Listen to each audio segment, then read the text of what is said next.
Nah, bagaimana untuk membuat kita ini yakin akan janji Allah gitu ya? Memang bahasan ini sudah kalau buat saya ini bahasan sudah melengkap. Saya nggak tahu dulu ustadz-ustadz yang bahas di sini mungkin sudah ya bahas tentang usul salasah, 3 landasan pokok dalam beragama, kemudian syarat-syarat la ilaha illallah, itu tahapan-tahapan awal. Baru kita bahas janji indah ini. Karena bagaimana kita bisa yakin Allah berjanji kalau kita tidak kenal Allah?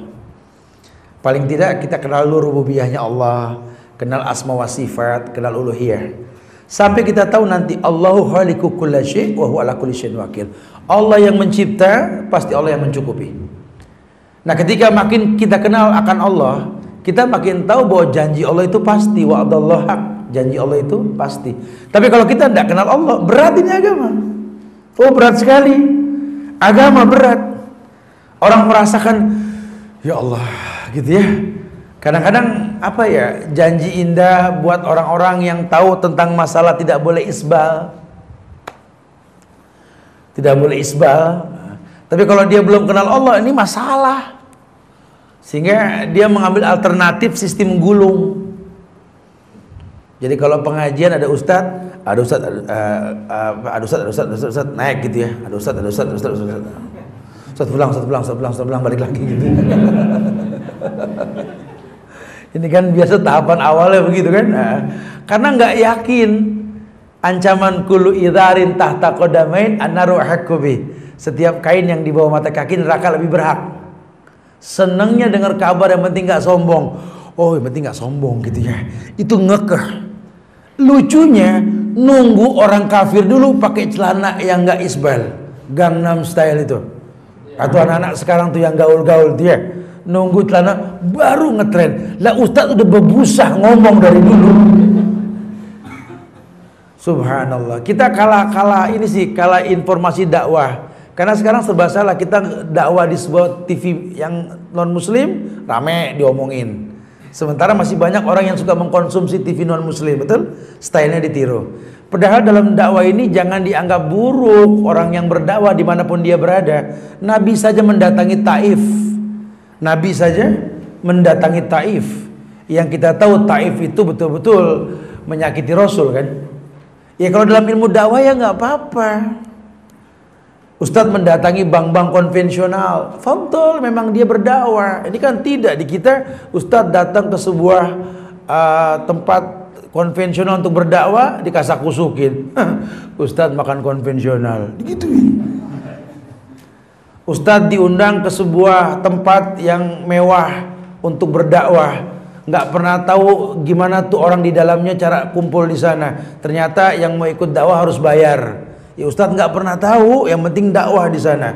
Pulang dakwah dikasak-kusukin. Ustadz ikut-ikutan ini kan aneh. Aneh sekali. Ustadz ngelihat di masyarakat orang piknik buang-buang waktu percuma. Wah ini nggak bisa, kalau nggak dikumpulkan, diarahkan piknik yang syar'i ini bisa berbahaya. Mulailah orang piknik ke gunung, ke pantai, kemana-kemana, dibimbing oleh seorang ustadz untuk mengetahui nikmatnya alam, membaca ayat yang tersirat seperti ulil albab. Dikasak-kusukin. Ustadz ceramah di pantai, subhanallah. Ustadz ceramah di hotel gini. Ini kadang-kadang di kita tuh begitu tuh ya. Jadi akhirnya muskilah, tidak sampai dakwah ke sana. Padahal yang tahu ya mereka yang mengerti. Memang ada sistem dakwah jemput bola, ada yang tunggu bola.